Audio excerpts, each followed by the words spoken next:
Hi, folks.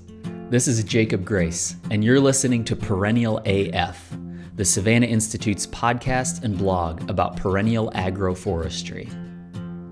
This week, I got to talk with an old coworker of mine, John Hendrickson from the University of Wisconsin's Center for Integrated Ag Systems.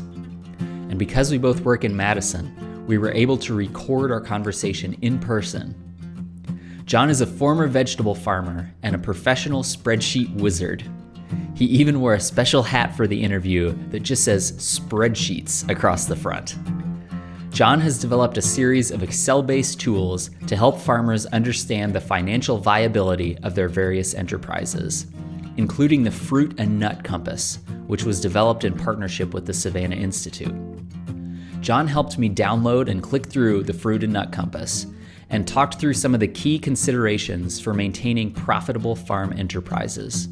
So this episode will be kind of a Spreadsheets on the radio episode, but I think it's a good one, and we end up covering a lot of important topics. Well, John Hendrickson, thank you for joining me here for a podcast interview. Thanks for inviting me, Jacob. Yeah, you and I have known each other for a long time. We've worked together, and you bought me this hat. And I bought you that hat. That's true. I know your love of spreadsheets, and we're going to be getting into that today. I had to wear it today. Yeah. Good. Then before we start talking about the Compass tools, do you want to just say a little bit about who you are and what you do? Sure. So I am officially John Hendrickson of the Center for Integrated Agricultural Systems at UW-Madison. A little bit of a mouthful. CIAS was created as a sustainable ag research and education unit on campus way back in the 90s, actually late 80s was when it first got started.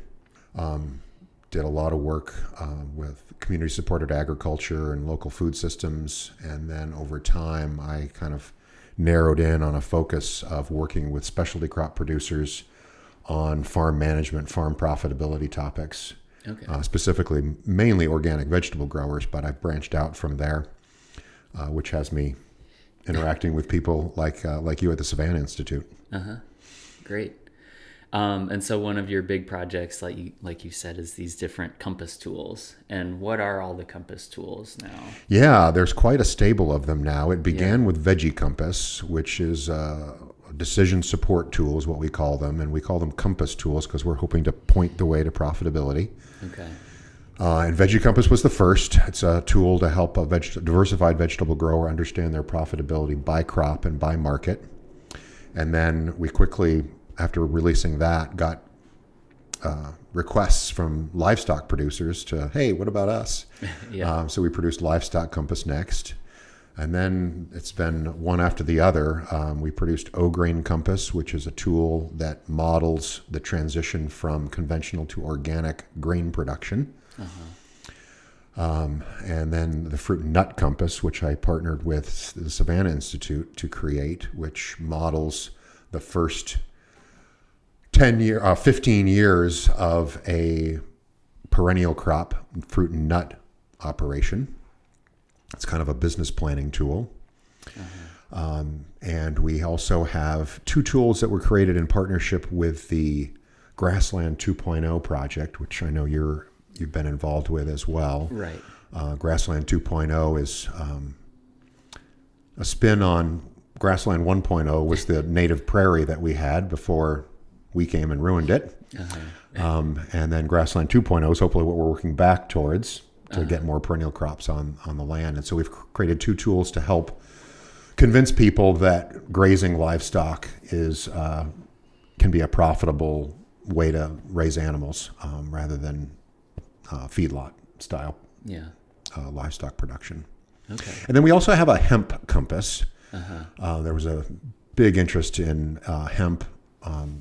It's kind of died down now. I think people realized that it's a lot of work to grow hemp, and the markets are not reliable. Okay. So that tool exists. It hasn't seen a lot of use yet. You just plug numbers into it and it says, don't do this. Well, it depends on whether you put in honest real numbers or not. Yeah. And that is something to say. Our tools are, a lot of universities churn out enterprise budgets where they're full of numbers, where a person has sat down and made assumptions about a certain crop and the inputs and the cost of those inputs and the sales and the price that you're going to receive for those sales. Our Compass tools are really made as open workbenches for a producer to put in their experience, whether it's a backward-looking tool like Veggie Compass, where they can put in exactly what they spent and exactly what they earned growing vegetables and figure out which crops were profitable and which ones weren't and which markets were profitable and which ones weren't. So it's for anyone, and they do require a fair bit of work because we're not handing you assumptions about what you're going to grow, how you're going to grow it, and how you're going to sell it. Right. Okay. So hopefully, I know that's a lot of the criticisms of some of the enterprise budgets is farmers get them and are like, well, this isn't what it's like right. for me. This isn't real. Yeah. So it sounds like you're really trying to make something that's useful for a lot of right. different scales. And they're made as management tools. So, you put numbers in, you look at the results, and if you don't like them, you figure out what you need to do to make it better. Mm-hmm. Do I need to cut costs? Do I need to find different markets? Do I need to figure out a way to farm more efficiently with less labor? There's ways you can purchase equipment and tools to make things more efficient. So it helps with those types of decision making. Okay. Do you want to say a little bit about your background? And I know you've been a farmer in the past. Yeah. So I work part-time at the university. And in the other portion of my life, I used to run a certified organic vegetable farm. Mm-hmm. Small scale, diversified. I sold mainly to restaurants, sold mainly to chefs down in Chicago, actually, through a farmer-owned marketing cooperative that existed back in the day. Yeah. But my knees and back were wearing out, and my two sons grew up and were no longer available as a labor force. And I also started a second home-based business. So I was doing way too much, and the body was deteriorating, and the labor situation was bad. So is that a drop down in the Compass tools? Is children, number, age? Yeah, how to factor years that. Till graduation. How to factor that in? That's that would be fun to do. I've always wanted to put in little what do they call them? Easter eggs. Into the Compass tools to have fun to make it, because it's farming is a lot of hard work. Yeah, we know that. And that's the field work, managing labor, making decisions. It's all hard work, and then the business side of it is equally hard, and demands a lot of time. Yeah, and that was something that I always struggled with. Being I was kind of always a part-time farmer because I was also working at the university. Yeah, and it's hard to make it all work. Right. Okay. Well, as you said, there are quite a few different Compass tools, but I'm guessing that people who listen to this podcast are probably most interested in the fruit and nut compass. So let me see. Yeah. This is real-time live action. We're going to pull it up here, and just to kind of get things started, I'll read a little bit about what it says on the homepage here. It says, the Fruit and Nut Compass is a farm business planning tool to help both new and experienced producers project the financial costs and returns from an enterprise focused on perennial crops. That's us. It is available as a free downloadable Excel file. The Fruit and Nut Compass is very different than a standard crop enterprise budget, that's what you said, because it enables a person to examine the complete costs and expected returns of up to 12 crops simultaneously as part of an integrated farm plan over a 15-year time period. The tool is designed as an open workbench where the user enters information based on their specific plans to assess whether their enterprise will be profitable. It does not include any assumptions about crops, yields, costs, or selling prices. Those are all data entry tasks for the user. The main questions this tool helps the user answer are, how deep a financial hole will I be digging, and when might my perennial crop farm become profitable? So yeah, that is really key. Several of these tools already existed when a colleague of mine wrote the grant that yielded the Fruit and Nut Compass. Mm-hmm. And to date, the tools that we had created were backward-looking tools. So the vegetable farmer that was highly diversified, growing 50, 60 different vegetables, selling in 5, 6 different types of market channels, And, it's just a plate of spaghetti in terms of trying to figure out what's working and what's not. Yeah. Which crops am I actually making money on? Which market channels are actually profitable? So it's a backward-looking tool where you put all that information in and then sort things out and see, well, maybe I shouldn't be, it's really not a tool to say, well, I should just absolutely not grow this. But maybe if something's less profitable, you don't grow as much of it. Or you do, end up trimming some crops over time and maybe some market channels over time. But with perennial fruits and nuts, there's this big question mark of, I'm going to be investing a whole bunch of money in rootstock and trees and maybe some trellising and irrigation. Maybe I'm going to be doing some land preparation where I'm building swales or terraces. There's going to be all this work. And then when are you going to have something to sell? Yeah. 3, 5, depending on what perennial fruit and nut crops you're planting, there's going to be a delay in terms of when those are yielding. So how big of a hole are you digging, and when are you going to climb out of that hole, and when might you become profitable? So that's what this tool is designed to do, and it actually includes this really cool graph page at the end of the tool that shows you that pictorially. Here's the hole that I'm digging as I'm investing in trees and irrigation and whatever, and then here, I'm breaking even, and then hopefully, the numbers look better and better as the years go by. It's the biggest monster that I've created. Is the fruit and nut compass? It's the fruit and nut compass, by far. Yeah. I mean, it took me forever to finish it. It was so complicated. Okay. Well, let's try doing this live here and just walk through a little bit and see what happens. And we can talk more about the compass tools and some of the takeaways after. But we're going to do this in real time. We'll see how it goes. And, you helped me identify a typo on our on the web page. Okay. Because it says questions, but it's really the main question that this tool helps the user answer, because we only list one question. When are we going to be profitable? That is the question. Yeah. Okay. Download the Fruit and Nut Compass. The Fruit and Nut Compass is an Excel spreadsheet.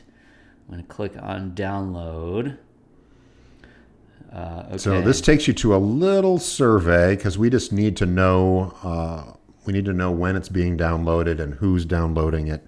Okay. So we're not collecting any personal information, but we are collecting a little bit of information so that we can track the impact of what we're doing at the university. Yeah. So that we're not spinning our wheels or wasting our time. So the one personal thing that we do ask for is an email address, and I'm too busy of a guy to send you junk emails. So you don't have to worry that I'm going to bombard you with emails, because I don't have the time to do that. The only reason we ask for an email address is that we do improve these tools over time. And so if there's an update to this tool with some changes or improvements, we need to let people know. And that's the only time you'll hear from us, is if there's a new version available. Great. So what best describes you? I'm putting podcast host. Which version do we want? We want the PC version. And then, so this is something I ran into when I tested it out. Click the button to download the Fruit and Nut Compass. Important note, this spreadsheet contains macros, which are simple codes that make the spreadsheet more user-friendly. You will be prompted to enable macros or enable content. So I'm going to click download. Please wait while you are redirected. There it is, downloading. And the other thing on a PC that can be necessary to do in order for the spreadsheet to function is move it out of your downloads folder into your own documents folder. Depending on your laptop and its age, the macros may not run if it's in the downloads folder. And there's a reason for that, because there's all kinds of junk that comes over, and you could download something that's malicious. And so if it's in the downloads folder, sometimes things don't function. Okay. So I'm a Mac user, and so I don't know exactly how that works, but I'll try moving mine out of the downloads folder. Properties, general, unblock. Okay. This is going to be some exciting podcast listening, folks. Let's watch Jacob and John. Dude, now maybe I'll close it and open it again. Computing on the radio. Enable content. Yep, that's what. There, we did it. Okay. So now we should be getting the full experience. If I'm a complete newbie, I maybe have access to land, I'm interested in agroforestry, and I'm trying to think about what could be profitable for me. How would I kind of walk through this tool here? And I'm sure we could do the 2-hour version of that. But. Yeah, so I mean, I guess the first thing that I would say is that I wouldn't necessarily start with the fruit and nut compass. I would start by learning about various crops in relation to where you are and your interests and markets. And so getting an idea of what kinds of things you could possibly grow. And so I would actually start doing that. And then when you've narrowed in on a set of crops that you're interested in, then it would be the time to start using a business. This is essentially a business planning tool. If you completely fill this out, you are going to have the information that a banker or an investor or a partner would want to see, so that if you're needing to go for a loan or get your partner's buy-in, to this, they might want to see that this isn't just pie in the sky,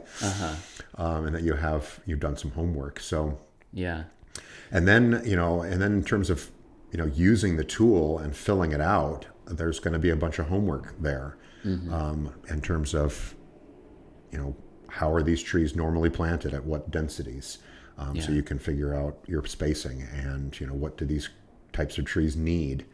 Over time, are you going to need a trellis? Are you going to need an irrigation system? And then, a lot of the information can and should come from experienced growers. A lot of the agroforestry crops, some of them are quite unique. And there's not a lot of standardized information out there. And so talking with existing growers is one of the biggest things that I would encourage a beginner to do. Okay. And then, then it's a step-by-step process here in the fruit and nut compass. This is kind of the content map. Okay. There's a bunch of pages. There's 14 pages to the spreadsheet that walk you through the whole process. You create a timeline for the different crops that you're going to grow. You indicate what kind of acreage for those different crops, acreage or square feet. Are you going to have some land prep years before you plant where you're going to have expenses? Yeah. What are the expenses going to be in the planting year? Most cases, there's going to be crop establishment years before the crop is yielding. And then you've got harvest years, and then you're going to have to buy equipment and infrastructure, and you're going to have land and overhead costs and general farm assets, and you're going to have marketing costs, and you're going to have sales, and then we wrap it all together in a financial timeline, and then we show it to you pictorially in a graph. Okay. And that's the hole, climbing out of the hole. Yep, exactly. And then this is color coded. Directions and headings are in green. The data entry cells for the user it's actually kind of an off-white. The formula cells, which are all locked up tight, are yellow. On various pages, and this is where, this is why we have macros in the tool. Depending on your answers on previous pages, you may or may not be using different portions of tables later on, and so we hash them out if you're to ignore them. And we've got some navigational links to help you out and links to resources. Okay. So that's kind of a high-level overview of what the tool is. So this is the starting point, where you put in the acres that you're going to plant to all of the perennial crops. And I'll repeat here that this tool allows you to look at 12 different crops over a 15-year time horizon. You don't have to look at 12, and you also don't have to look at 15 years. You could choose to just ignore some of these spaces. So as you enter crops into here, do you want to pick your favorite agroforestry crop? Sure. I'm just going to go off the wall here. Why don't we do elderberry? Black walnut. And so you'll notice that elderberry appeared down here in the first crop thing, and now that you added black walnut, it appeared. Maybe black currant. Okay. So hit return there. So as you entered crops, you got more rows. Let's put in an acre figure here. You just want to put in 20 for laughs and giggles? Let's do 20. And then let's say we're going to get started next year. That sounds good. I We're got going to plans this year. We're going to put in 2025, and then after we put in 2025, now we've got our calendar year out here to 2039, and we've got our 3 crops. Okay. And then the next step is to use these little drop-down menus to indicate what's going to be happening in that year for that crop. So just for giggles, we'll just say we're gonna prepare the land for these crops this year, but we're gonna go ahead and plant our black currants right away. In general, if you have one of these and your answer is I don't know, is it better to? I'm guessing in some places you have to put something, but are there other places where you can just leave it blank and? Yeah, I mean, this type of tool, I mean, it's going to take a person a fair bit of time to work their way through this tool. And so you could leave some things blank and then proceed, but eventually you're going to have to go back in and fill it out. Right. Okay. So this page is doing a whole bunch of things that happen later in the tool. Okay. The first thing it does is that it, on all the remaining pages, there's this pick a crop cell up here. And what you've done by listing the crops that you're going to grow is you've created your drop-down menu. So now we have elderberry, black walnut, and black currant as the crops that we're working with. The other ones, we can just ignore because we're only growing 3 things. Yeah. So let's say we're going to work on our elderberries and we're going to put in the acreage that we're going to grow on those. We do that for the other crops, and then we can people probably have more questions on that page, but just in the interest of time, we'll move on to the land prep page. For our elderberries, we indicated that we were going to have a land prep here. And if you remember, on black currants, we were going to start planting right away. Yeah. So here we have all of these shaded, so you don't accidentally put any information about land prep for black currants. We ask people to put in per acre costs in this tool. And that is because we want it to be relatively easy for them to change their plan. So let's say you put all your numbers in and you look back or you look at the final results and you're like, oh, elderberries, maybe not super profitable. So maybe I want to grow less of those. Yeah. And boy, the black walnuts look great. So I'm going to grow more black walnuts. And so by putting in cost per acre, you can go back in and tweak the acreage, and then you don't have to fill out everything up. Got it. So it's easier to make changes. It's easier to make changes. Okay. The other thing that I'll point out on these early pages is that we allow you to put in information for a very common strategy. We mentioned this hole that you're digging by planting these perennial crops that aren't going to be yielding much. So what a lot of producers will do is do a secondary enterprise using that same land. So maybe you've got young trees maturing, but in between those rows, you're going to run some chicken tractors, or you're going to plant pumpkins or carrots, or who knows what it is. Right. Or maybe you're going to graze some animals there, or allow a neighbor to harvest hay between your rows of maturing trees. Who knows what you're going to do? So there's just a little spot. It's not very sophisticated, but income and expenses for a secondary enterprise using the same piece of land. Okay. And that is a really common strategy to cash flow an operation when you're not picking elderberries yet. Right. Yeah. Okay. And that's available on all of these early pages. So on land prep, on the planting year, in the establishment years, are you doing anything in the rows? Even on the harvest years. Even in the harvest years, you may be doing things in between the rows of fruit and nut trees to get income. Yeah. And we allow for that. Okay. So yeah, you work your way through these pages.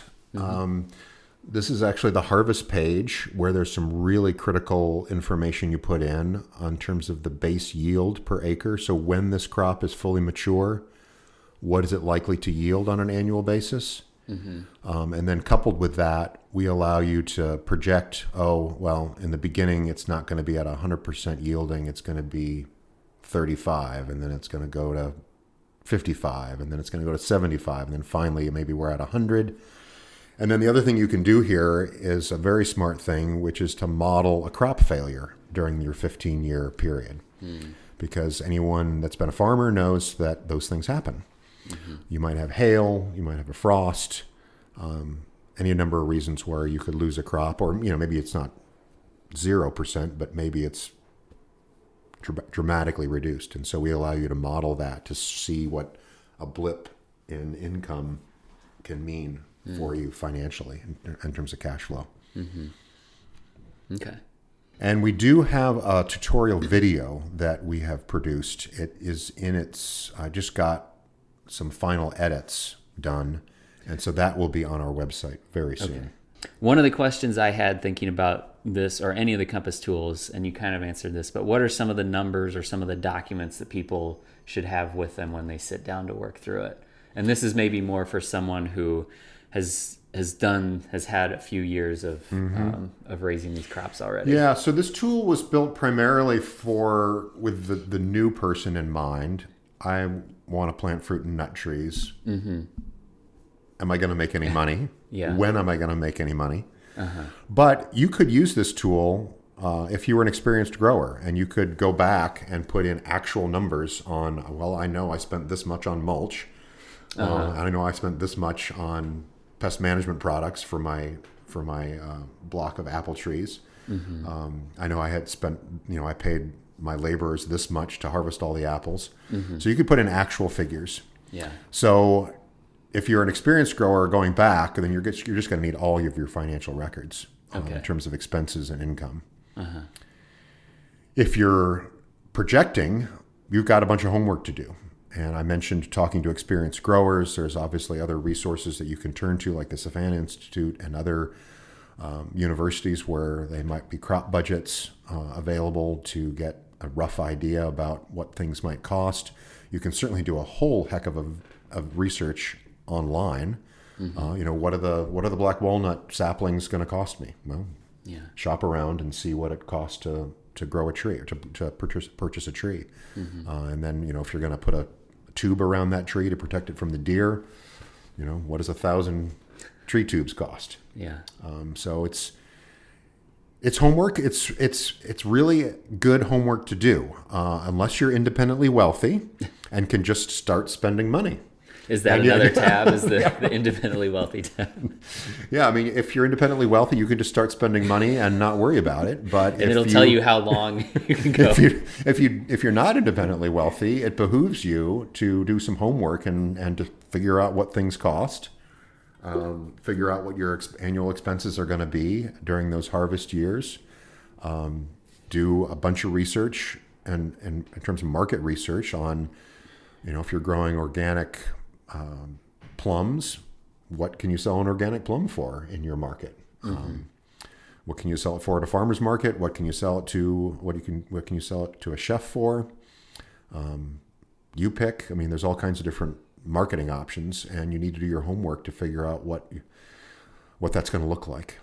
Yeah, it sounds to me like these Compass tools are going to take a lot of work for someone to fill out, but if they go through the effort, the benefit is that it's going to be real numbers that apply specifically to you and what you're doing. And that seems like it definitely makes it worth it. And going in with eyes wide open rather than going in blind. Yeah. Are things likely to go exactly how you planned them? Absolutely not.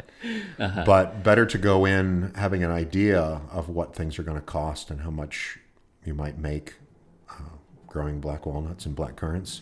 Yeah. Better than just going by the seat of your pants. Yeah. You're listening to my conversation with John Hendrickson, recorded in person as we worked through the Fruit and Nut Compass. This farm profitability assessment tool, along with the other compass tools like the Livestock Compass, is available to the public as a free download. I'll make sure there's a link to the compass tools in the show notes and episode description. This podcast is made possible by the Grassland 2.0 project. As he mentioned, John Hendrickson has also been working with Grassland 2.0 to develop the Heifer Grazing Compass and Beef Grazing Compass to help livestock producers assess the financial outcomes of shifting to a managed grazing system. You can learn more about the Grassland 2.0 project and download the free tools at grasslandag.org. Perennial AF is also sponsored by Canopy, a perennial farm management business and tree crop nursery based in Illinois and Wisconsin. Canopy is also working to develop its own farm planning tools in collaboration with Monica Shea, who we interviewed on a recent episode. Canopy's crop suitability modeling tools will be released to the public later this year, and I don't think they involve spreadsheets. So if you're not a spreadsheet person, I think you might need to be a map person though, because they're pretty map-based. You've got your spreadsheet people and your maps people, and we try to have something for everybody. You can learn more about Canopy's products and services at canopyfm.com. Now we'll get back to my conversation with John Hendrickson and some questions about farm viability, like how many enterprises is too many? How important is off-farm income? And if for some reason you wanted your farm to fail as quickly and dramatically as possible, what should you do? And you said all of these compass tools are free, correct? Absolutely.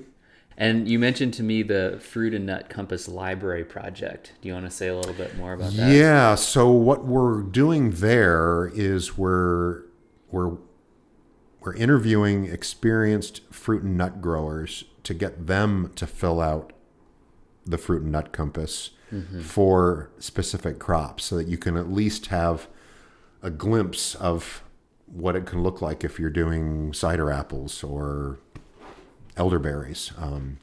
So that's in process, but we're hoping to have a library of versions of the tool with some numbers in them so that people can have those as signposts or guideposts. Because some of the information is really hard to come by. Some of it, as I mentioned, you can just go online and figure out what tree tubes cost. Yeah. There's other things that's very hard to figure out, like, well, how long does it take a person to plant 1,000 trees? And if I hire someone to help me with that, what's that going to cost? Yeah. So we're trying to work with producers to get some of the information, specifically some of the labor information. How long does it take to pick a row of apple trees? Yeah. So how would people get in touch with you if they're... Well, the library will eventually be available online on the same page where the downloads are. Got it. Okay. And then I guess kind of a final question about the Fruit and Nut Compass, or any of the compasses. What are some of the biggest surprises for people when they fill them out?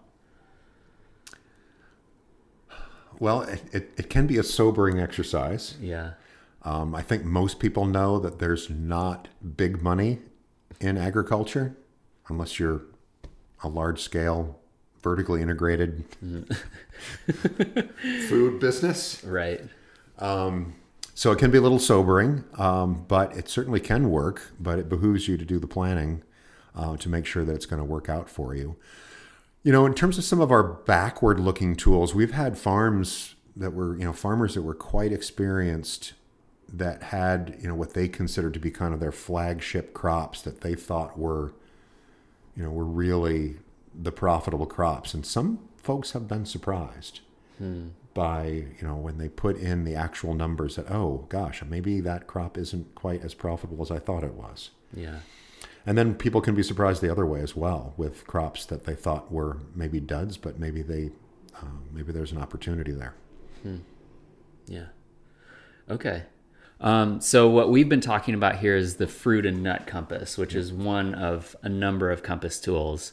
And another one that people might be interested in that I've actually mentioned on the podcast before is the livestock compass. And now I think there's some different varieties of that tool. So do you want to talk a little bit about that? We have 3 tools that relate to livestock. There's these ones that we built with the Grassland 2.0 project, which are specifically oriented towards helping convince a producer to switch from not grazing to grazing. Yeah.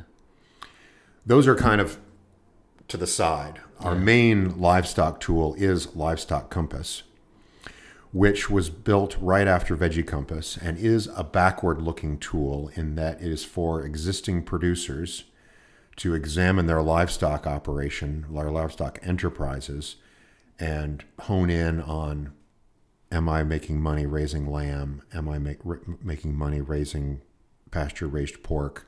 And it is, you don't have to be a diversified livestock producer to use it, but it was built with the diversified livestock producer in mind. So somebody that's raising multiple species.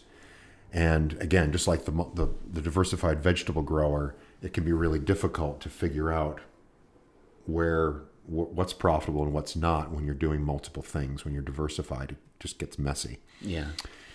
And so it was built with the diversified producer in mind, and it's designed for them to put in their numbers from the previous year, and then it does an analysis of the different livestock enterprises and the different marketing channels.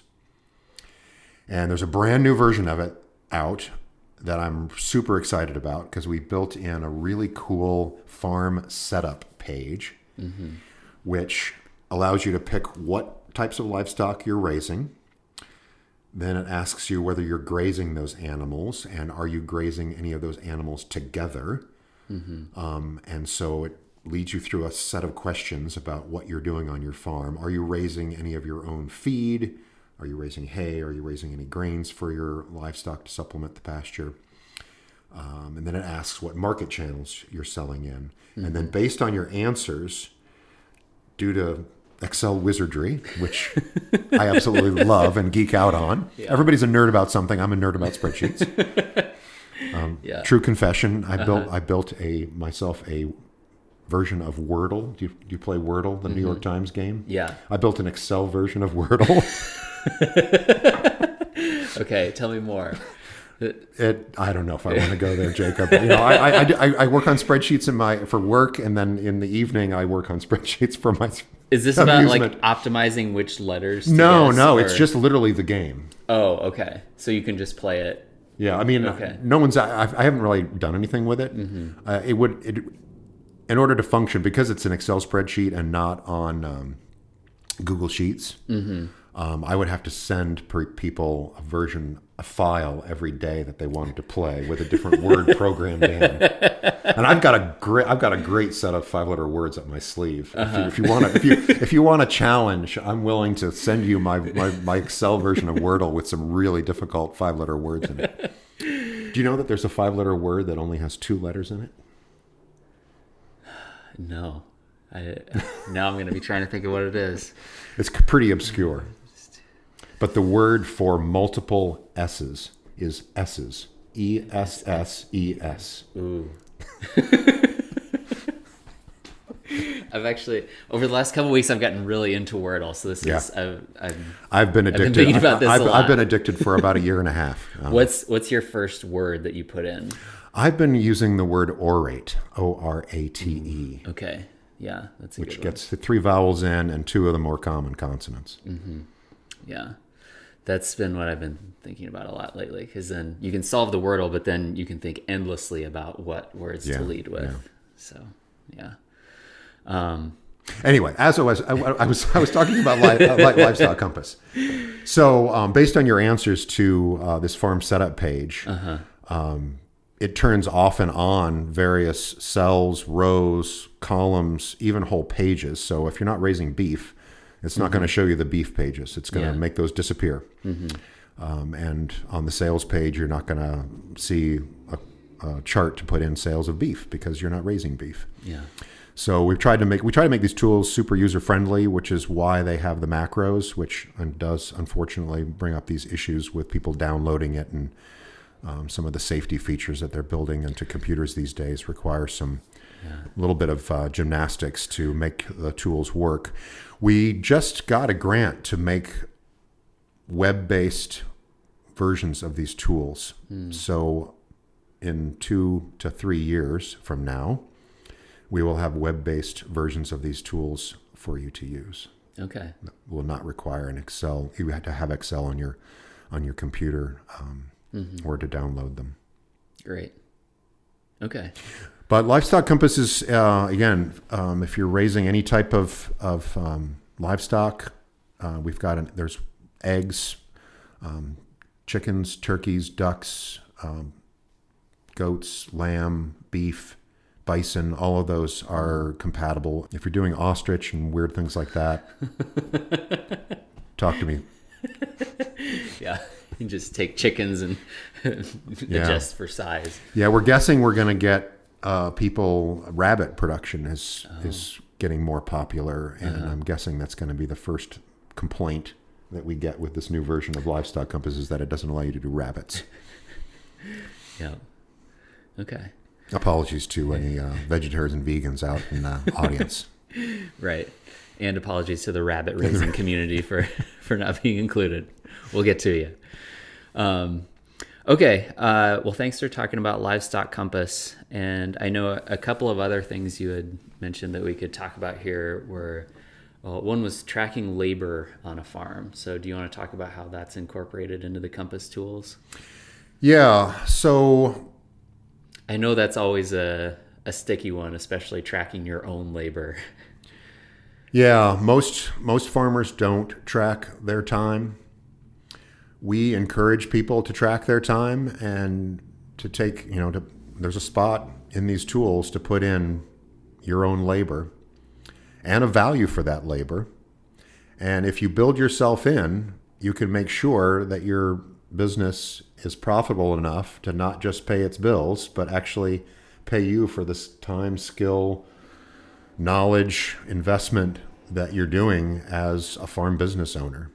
Yeah. You can choose not to put those numbers in and just say, okay, well, I just need to look at the final sheets, and as long as I'm able to do some adequate owner draws occasionally to pay some bills or help pay the mortgage, or ideally help, save for things, save for your kids to go to college, or save for your retirement.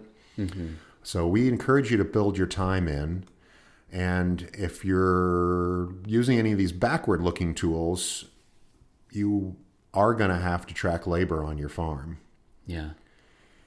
And that's difficult, especially a highly diversified farm where you and any workers that you hire might be doing any number of different tasks throughout each day.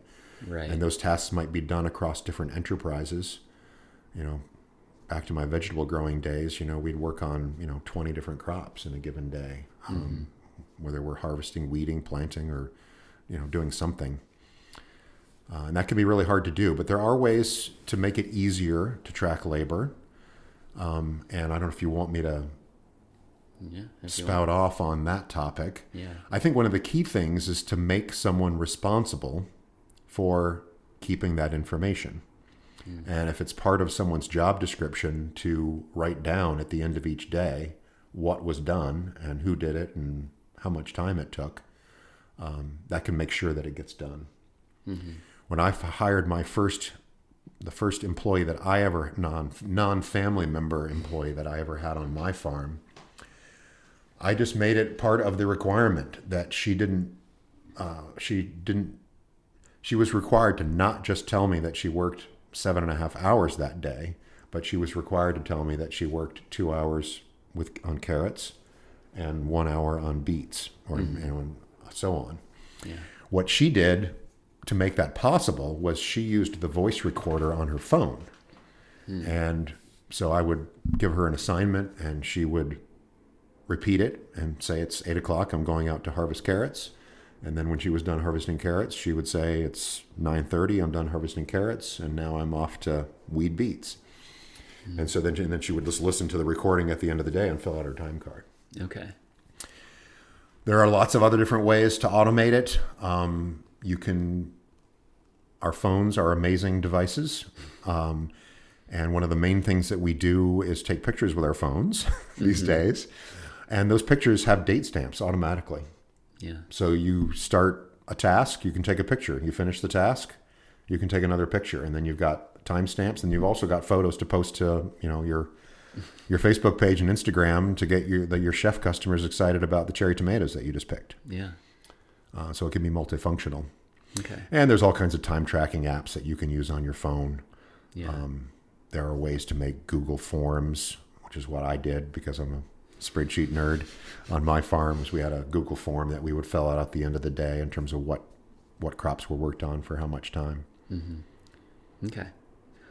And then the other thing you'd mentioned was benchmarking. Yeah, so this is a little bit aside from the compass tools, although if we produce these web-based versions of these, there may be a way for us to gather some of the information from users to create benchmarks. And what are benchmarks? Well, most of our conventional farming friends and neighbors have benchmarks. There's all kinds of data on the average cost to grow corn and average yields for a dairy farm. Yeah. And there's all kinds of information available for specialty crops, especially for some of the more unique agroforestry crops. There's very little information. Mm-hmm. And so one of my commitments as I head into the sunset period of my tenure at the university is to do as much as I can to gather and publish benchmarking information so that producers who are interested in these crops can just have some benchmarks, some signposts and guideposts in terms of what's possible. Yeah. Right now, if you want to become a black walnut farmer, how much money can you make being a black walnut farmer? Uh-huh. There's not really, if you Google that, I don't think you're going to find any information.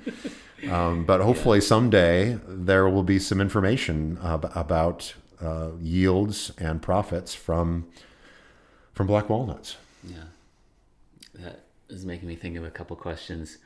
One is I'm imagining how people might use these compass tools where they're going to plug in a bunch of numbers and then have maybe one number that is the one that is like a target, or maybe they're saying like, I need to like hit this number for it to be worth it.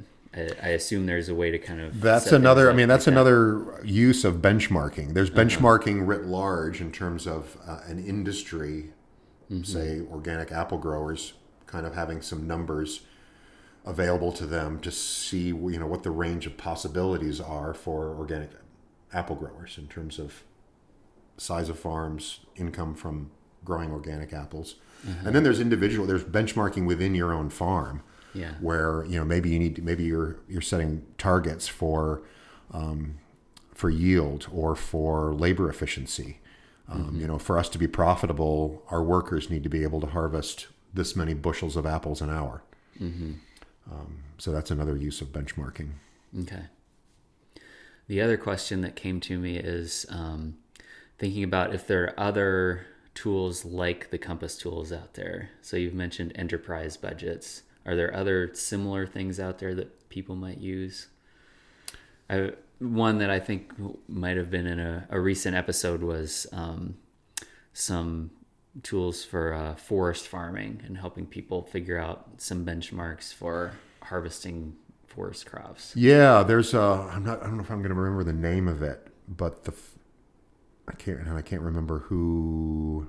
I can't remember where it's located either. It's the non-food forest products calculator. Non-timber forest products. That's what it is. Yeah. Non-timber forest products calculator. That might be the one I'm thinking of with Appalachian Sustainable Development, maybe. Yeah, that sounds right. Yeah. And that tool allows you to look at some of the understory crops and other things that you might be doing in a forest setting to earn income. Okay. Yeah. So there's a few other things exist, but not a whole lot. Mm-hmm. Yeah. Which is why we came up with the idea and wrote the grant and got it done. Yeah. Okay. Great. We've had a lot of good conversation about the Compass tools, and I wanted to ask you a little bit about, I know a lot of your work just kind of revolves around the theme of farm viability. And I came across this quote recently for something non-ag related, but let me just read it here and I'll get your perspective. This is from Derek Sievers, I believe is how his name is pronounced, but his quote is, and this is in reference to like music and art, but he says, "People with a well-paying job ask my advice because they want to quit and become full-time artists. But full-time artists ask my advice because they're finding it impossible to make money." He says, "For both of them, I prescribe the lifestyle of the happiest people I know. Number 1, have a well-paying job. Number 2, seriously pursue your art for love, not money. Do something for love and something for money. Don't try to make one thing satisfy your entire life." When I read that quote, I immediately thought of farming. And I was like, does this apply to a lot of the farm enterprises out there? It does, to be perfectly honest. That's not 100% true. There are certainly small-scale, diversified, sustainable, organic, agroforestry, permaculture, add your favorite modifier. They're making it work. Many of them that are making it work bought their land a while ago and don't have a mortgage. Right. So that is often a very key factor in the calculus here in terms of whether you can make it as a farmer.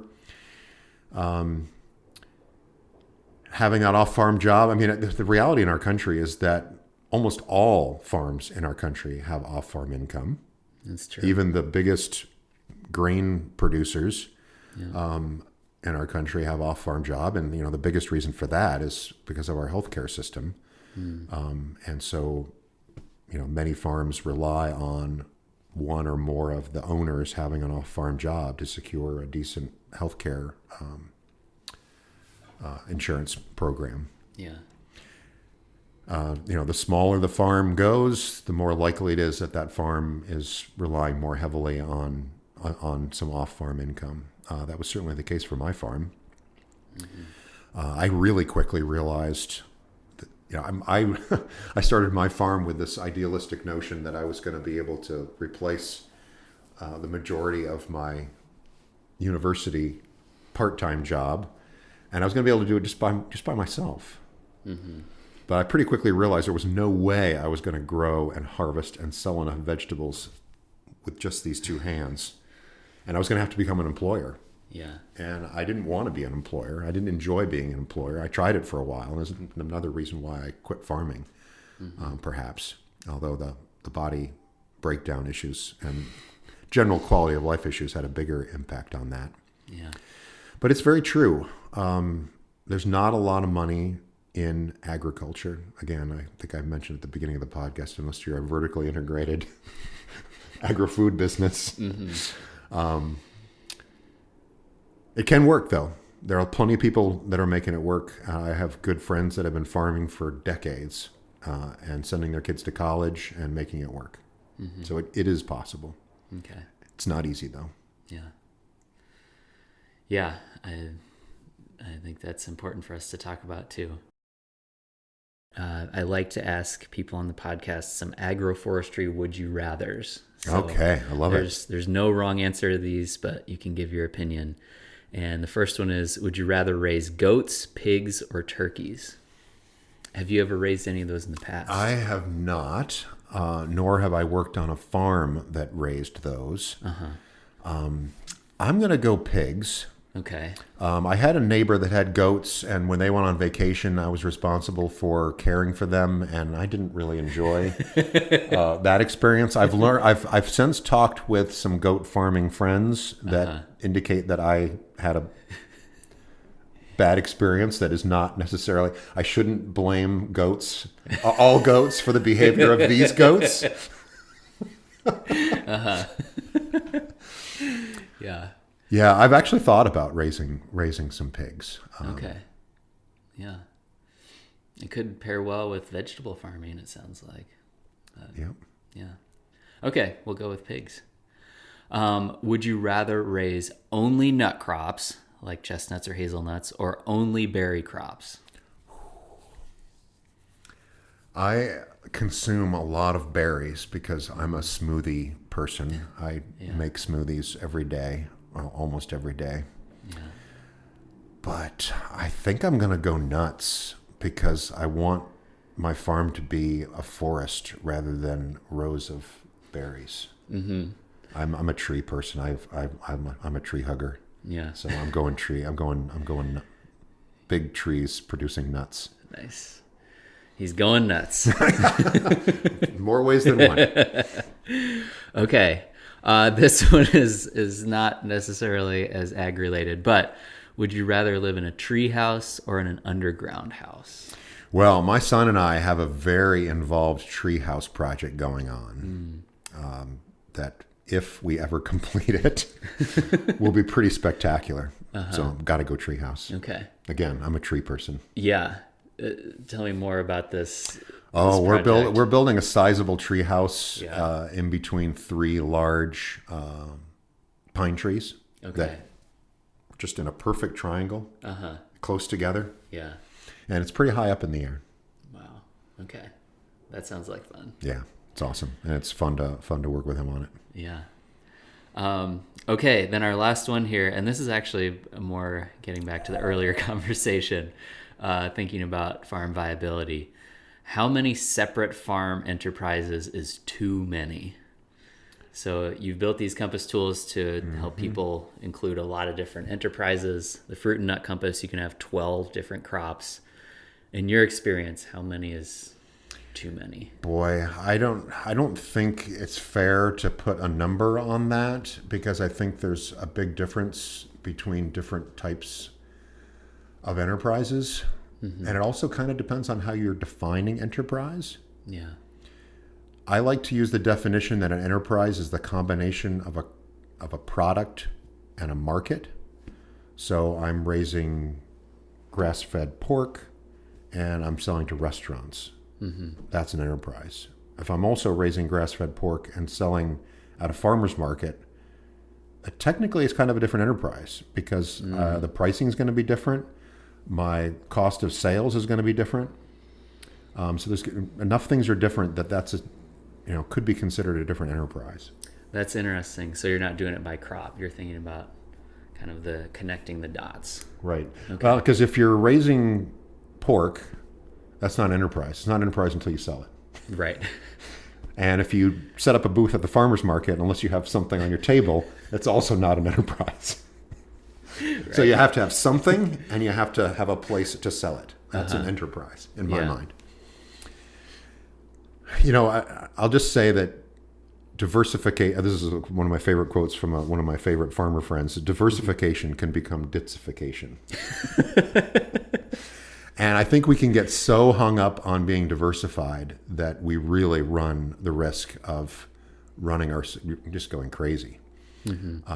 And most farms go through a period of enterprise expansion and then a phase of enterprise contraction where they realize, I don't really have a market for this, or I don't really like growing this, or the yields are too variable on this given my microclimate, my soils. And also in the beginning, you're hungry. You're hungry to make your business work, and so you're hunting sales, and so you say yes to everything. Right.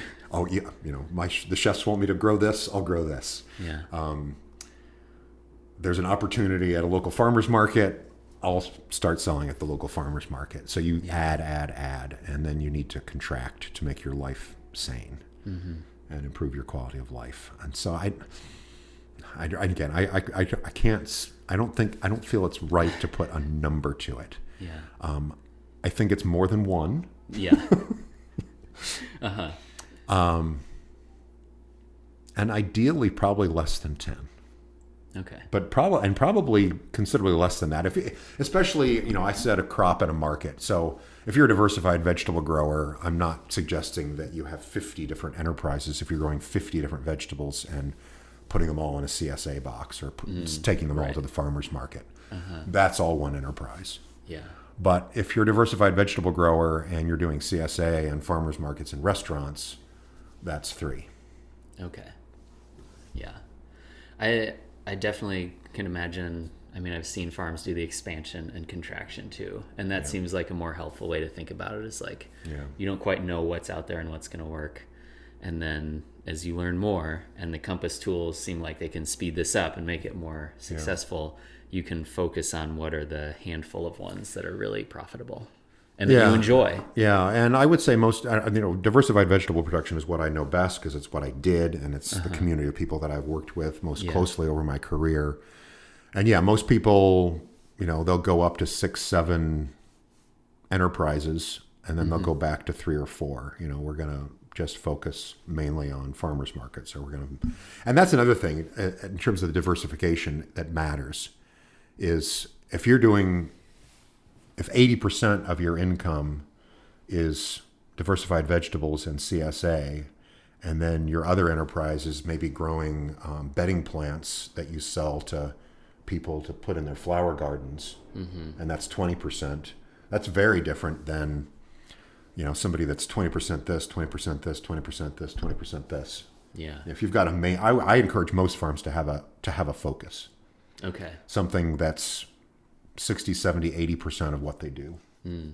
Interesting. Yeah, I remember visiting Redfern Farm in Iowa, which they say that they try to grow, if it's an agroforestry crop that will grow in Iowa, they grow it. So they have like 70 or 80 different crops. But they are very upfront that like almost all of their income is from chestnuts. So they have a focus, and then all these other more fun things that they do. Sure. Yeah. I think that's They followed my advice whether I gave it to them or not. Yeah. So of course I agree with them. Those are great folks. Yeah. And that leads to my follow-up question. The question is, if someone's goal was to have their farm business fail as quickly and dramatically as possible, what are 2 or 3 things you'd recommend for them to do? Go in blind and don't keep any records. Okay. A really good longtime flower grower friend of mine, I stole this from him. It's one of my favorite slides in my PowerPoint deck. Is the 4 keys to profitable farming. And the first is start keeping records. The second one is keep keeping records. The third is restart keeping records. And the fourth is choose one of the above. And that is just so true. You need to keep records on what you're doing, your expenses, your income, and you need to look at those numbers and make changes based on what you're seeing. And if you're not doing that, you're not running a farm business. And again, it's okay to have a hobby, but it's really not a farm business unless you're keeping track of those things and making changes over time. And that's what our Compass tools are designed to help you do, is analyze the numbers and make changes over time to point the way to profitability. That was my friend and colleague, John Hendrickson, talking with me about the Compass tools he's developed for assessing farm financial viability, including the Fruit and Nut Compass, which is free and available to all of you perennial producers out there. Thanks to John for taking the time to sit down with me, and for all the work he's done over the years helping farmers think about farm profitability on their own farms. If you have something you'd like to hear on this podcast, or a question you'd like to ask, or a story you'd like to tell, please let me know. You can leave us a voicemail at 608-448-6432, or send us a message on social media at Savannah Institute, and it'll find its way to me. Thanks for listening. If you want to get our newest episodes when they come out, go ahead and hit the subscribe button. And if you're really feeling inspired and want to help us out, you can rate this podcast and write a review. It only takes a second, and it really helps this podcast get heard by more people. That's it for me. Until next time, keep up the good work, keep your feet on the ground, and keep an eye on the sky.